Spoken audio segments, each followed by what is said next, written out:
for yielding and for giving me this opportunity as a mother of 5 children. When I brought my youngest baby, number 5, home from the hospital that week, my oldest baby was turning 6 years old.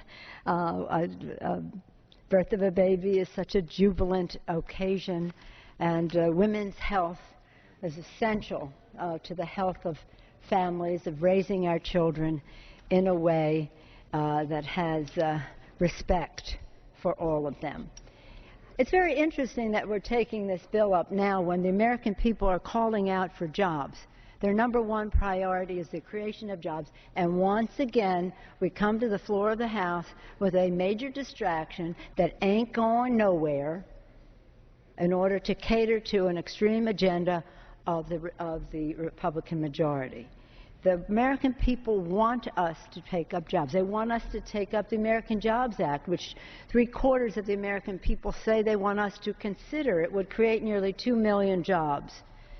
Or we could vote on the China currency legislation, which would save 1 million jobs and has the support of the majority of the members in this body, including 61 co-sponsors from the Republican side of the aisle. But again, instead pursuing the Republicans' ideological agenda, forcing us to relitigate a very divisive issue.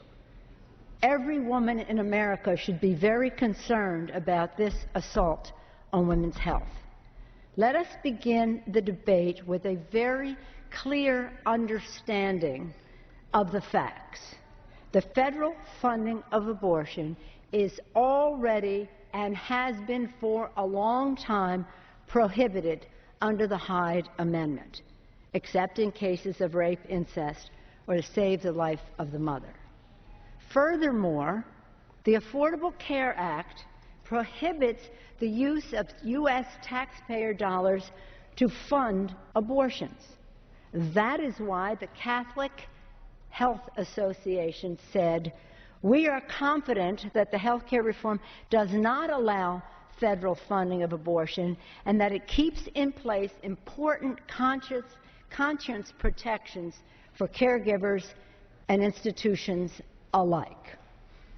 I repeat, the Catholic Health Association said, "We are confident that the health care reform does not allow federal funding of abortion and that it keeps in place important conscience protections for caregivers and institutions alike."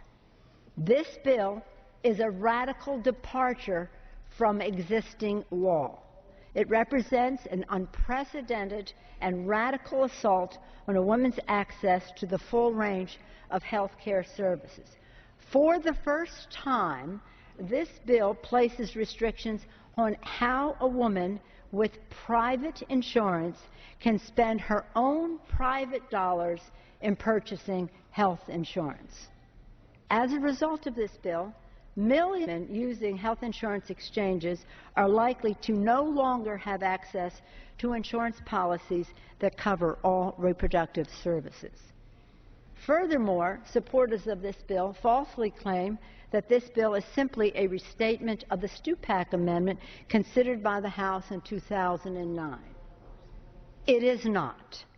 This bill is very different from the Stupak Amendment. It appears that health care providers could withhold care for women with life-threatening conditions. In other words, a woman could be dying on the floor of the hospital, and when you vote for this bill, you will be saying that caregivers would not allow medical professionals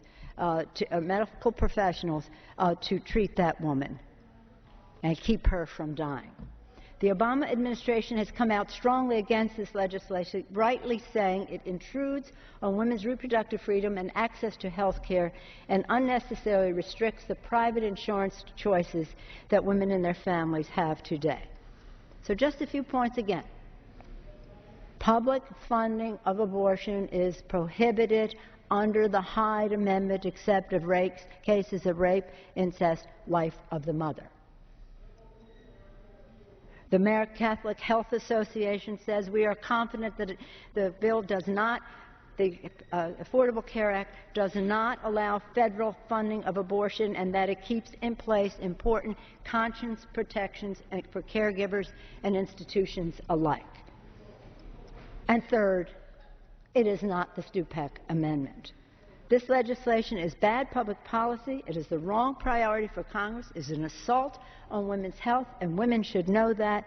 It prevents them from using their own dollars to buy their own private insurance should they be part of an exchange. I urge my colleagues to vote no and implore the Republican majority to turn their attention to what this country needs, and that is jobs, jobs, jobs, and more jobs. With that, I yield back the balance. Gentlewoman's time has expired.